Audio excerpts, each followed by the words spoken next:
Good morning students. आज के class में आप पढ़ने जा रहे हैं 7 क्रिस्टल सिस्टम। ये 7 क्रिस्टल सिस्टम जो आज का ये टॉपिक है, इसको पढ़ने से पहले आप सभी को ये जानना होगा कि पिछले क्लास में यूनिट सेल के टाइप के बारे में बतलाया गया। लगातार 2 क्लास में यूनिट सेल के टाइप के बारे में बतलाया गया, जिसमें आप ये जाने कि यूनिट सेल एटम के पोजीशन के आधार पर 2 प्रकार का होता है, एक प्रिमिटिव और एक नॉन प्रिमिटिव। और नॉन प्रिमिटिव भी 3 प्रकार का होता है, एफसीसी, बीसीसी और ईसीसी। तो ये जो यूनिट सेल का टाइप था एटम के पोजीशन के आधार पर, यानी classification of unit cell on the basis of position of atom. और आज भी हम क्लासिफिकेशन ऑफ यूनिट सेल ही पढ़ाने जा रहे हैं, लेकिन ये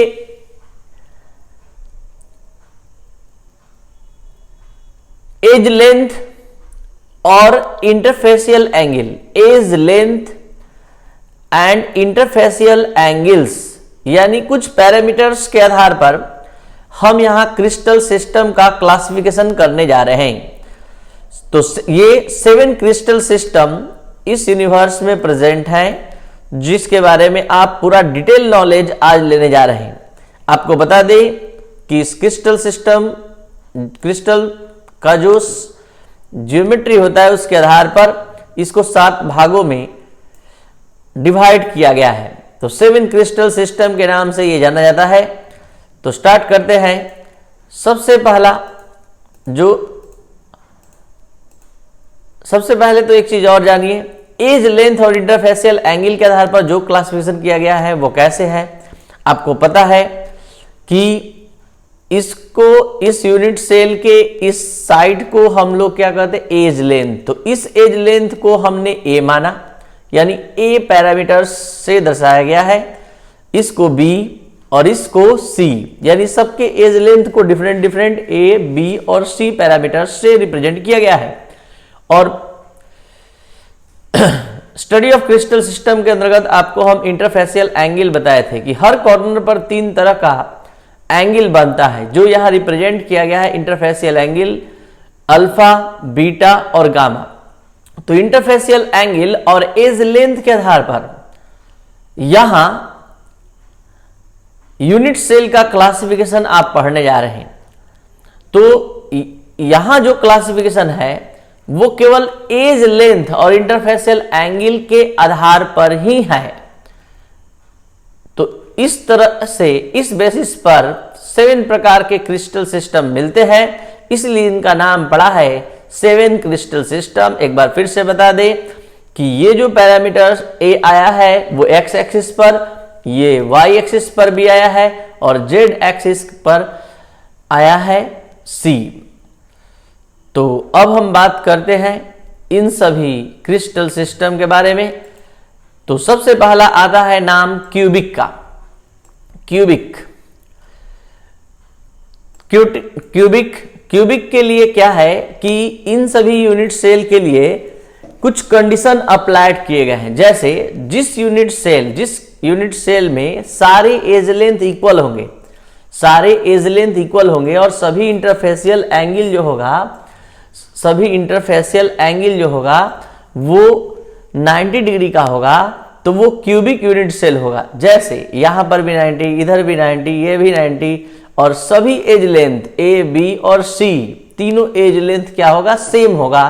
तो उस यूनिट सेल को हम क्यूबिक यूनिट सेल कहेंगे।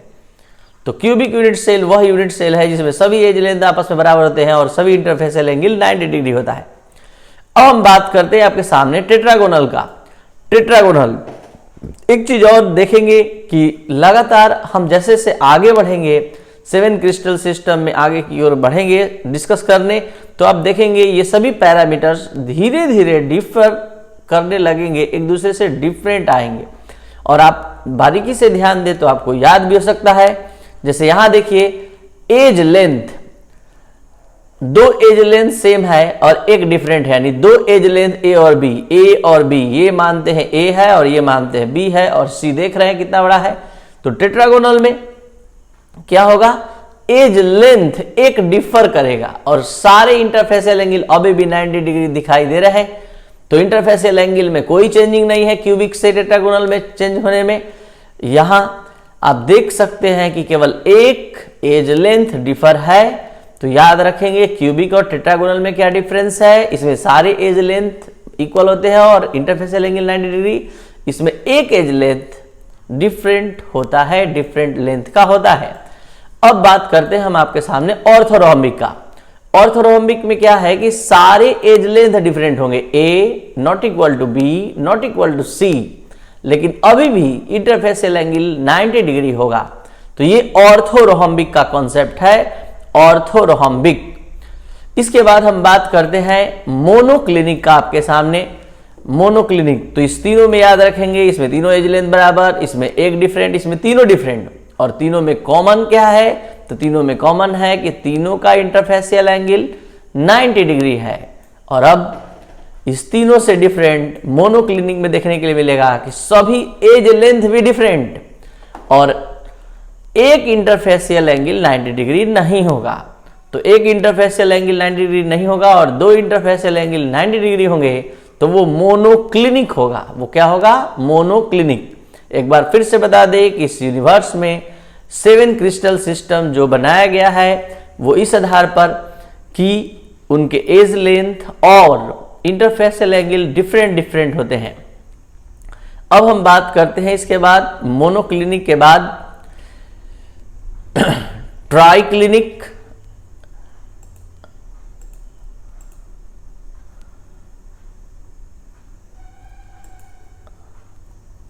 रोहोम्बोहेड्रल पहले देखते हैं। रोहोम्बोहेड्रल, तो रोहोम्बोहेड्रल में क्या है, रोहोम्बोहेड्रल में कि तीनों एज लेंथ तो सेम रहेगा लेकिन कोई भी इंटरफेसियल एंगल 90 डिग्री नहीं होगा, तो वो रोहोम्बोहेड्रल कहलाएगा, वो यूनिट सेल। और ट्राइक्लिनिक में क्या है कि कोई भी एज लेंथ आपस में इक्वल नहीं होगा और ना ही कोई भी एंगल का मान 90 डिग्री होगा। तो ये तो सबसे डिफरेंट हुआ क्योंकि कोई इंटरफेसियल एंगल एक दूसरे के इक्वल नहीं होगा और कोई भी एज लेंथ सेम नहीं होगा, तो वो ट्राइक्लिनिक होगा। और अब बात करते हैं स्पेशली हेक्सागोनल का। तो हेक्सागोनल में चलते हैं। हेक्सागोनल में क्या है कि दो एज लेंथ सेम होंगे और एक डिफरेंट होगा और दो एज लेंथ के बीच का एंगल 90 डिग्री और एक का एज लेंथ जो होगा 120 डिग्री होगा। तो कहने का मतलब ये है कि ये एज लेंथ में भी डिफर है एक और एक इंटरफेसियल एंगल में भी डिफरेंट है। इस बात को और जरा क्लियर रूप से आप समझ लें। यहां से हेक्सागोनल में क्या होगा, दो एज लेंथ सेम और एक एज लेंथ डिफरेंट और दो इंटरफेसियल एंगल 90 डिग्री और एक जो होगा 120 डिग्री। तो एक बार फिर से सारा कॉन्सेप्ट रिफ्रेश कर रहे हैं। हमने बताया कि अगर हम एज लेंथ और इंटरफेसियल एंगल को अपना पैरामीटर्स मानते हुए यूनिट सेल के क्लासिफिकेशन का स्टडी किया जाए तो 7 क्रिस्टल सिस्टम होंगे। इस 7 क्रिस्टल सिस्टम में पहले हमने बताया क्यूबिक, टेट्रागोनल, ऑर्थोरोम्बिक, मोनोक्लिनिक और क्या बतलाया कि एज लेंथ और इंटरफेसियल एंगल के आधार पर यह क्लासिफिकेशन किया गया है। जैसे क्यूबिक में सारे एज लेंथ इक्वल हैं और इंटरफेसियल एंगल 90 डिग्री। इसमें क्या है कि एक एज लेंथ डिफरेंट हुआ है। इसमें क्या है, तीनों डिफरेंट और तीनों में कॉमन बात क्या बताएं कि तीनों का इंटरफेसियल एंगल 90 डिग्री है। यहां मोनोक्लिनिक में क्या देखने को मिला, तो मोनोक्लिनिक में तीनों एज लेंथ डिफरेंट होंगे, दो एज लेंथ 90 डिग्री और एक 90 डिग्री नहीं होगा। इसके बाद हम रोहोम्बोहेड्रल, ट्राइक्लिनिक और इसके बाद हेक्सागोनल के बारे में बतलाएं कि रोहोम्बोहेड्रल में तीनों एज लेंथ तो सेम होंगे लेकिन कोई भी इंटरफेसियल एंगल 90 डिग्री नहीं होगा रोहोम्बोहेड्रल में। और ट्राइक्लिनिक में कोई भी एज लेंथ इक्वल नहीं होगा, कोई भी इंटरफेसियल एंगल 90 डिग्री नहीं होगा। और हेक्सागोनल में दो इंटरफेसियल एंगल 90 डिग्री होंगे और एक 20 डिग्री होगा और दो एज लेंथ सेम और एक डिफरेंट। तो इस तरह से 7 क्रिस्टल सिस्टम का यहां फॉर्मेशन हुआ। आपको एक चीज और बता दें कि 7 क्रिस्टल सिस्टम के आधार पर अगर आप इस यूनिवर्स में कुछ इन सभी क्रिस्टल का सैंपल एग्जाम्पल देखना चाहेंगे तो ये एग्जाम्पल आपको मिलेगा। जैसे कि आप देख सकते हैं क्यूबिक का एग्जाम्पल, क्यूबिक यूनिट सेल का एग्जाम्पल कौन कौन हो सकता है, NaCl, KCl, diamond, zinc blende, ये सब क्यूबिक यूनिट सेल का एग्जाम्पल। उसके बाद टेट्रागोनल में आते हैं तो ये व्हाइट टीन SnO2 का जो क्रिस्टल है वो टेट्रागोनल यूनिट सेल बनाता है। उसके बाद ऑर्थोरोहम्बिक का एग्जाम्पल आपको रोहम्बिक सल्फर, KNO3, K2SO4, BSO4, ये सब ऑर्थोरोहम्बिक। तो ये सभी एग्जाम्पल्स हैं क्रिस्टल्स के। इसके बाद मोनोक्लिनिक सल्फर, Na2SO4, ये सब देखने के लिए मिलेगा। हेक्सागोनल, एक चीज और फिर से आज बता दे इस टॉपिक के लिए कि यहां पर हम इंटरफेसियल एंगल और जो एक्सियल लेंथ डिस्टेंस है या एज लेंथ है उसके आधार पर हमने ये क्लासिफिकेशन बतलाया।